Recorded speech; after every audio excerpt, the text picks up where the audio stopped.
पुढची बातमी पाहूया डोंबिवलीतून। डोंबिवली स्थानकातील जीवघेण्या गर्दीनं काल सोहम कटरे नावाच्या 12वीच्या विद्यार्थ्याचा बळी घेतलाय। मुंब्रा कळवा दरम्यान लोकलमधून पडून त्याचा मृत्यू झाला। या घटनेमुळे संतप्त डोंबिवलीकरांनी रेल्वे प्रशासनाला धारेवर धरलाय।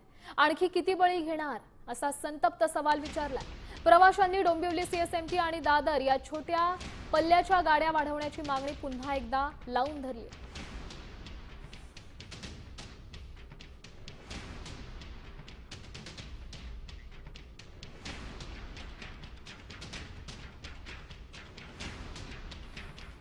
रोज म्हणजे आठवड्यातनं दर 2 आठवड्यात लोक मरतात डोंबिवलीचे लोक, पण कोणाचं काही लक्ष नाही आहे। इलेक्शन झालं कोणाचं काही पडलेली नाही आहे। काल 12वीचा विद्यार्थी आहे तो डोंबिवलीत का तो पडला, त्याचा मृत्यू झालेला आहे। अत्यंत वाईट झालं। माझे सुद्धा वडील पडून मेलेत, माझा भाऊ सुद्धा पडला ट्रेनमधनं। हे माझ्या घराची पण ही सिच्युएशन मी खूप जवळून पाहिलेली आहे। हे कधीतरी थांबायला हवं आणि 15 डबे झालेच पाहिजे ट्रेनचे।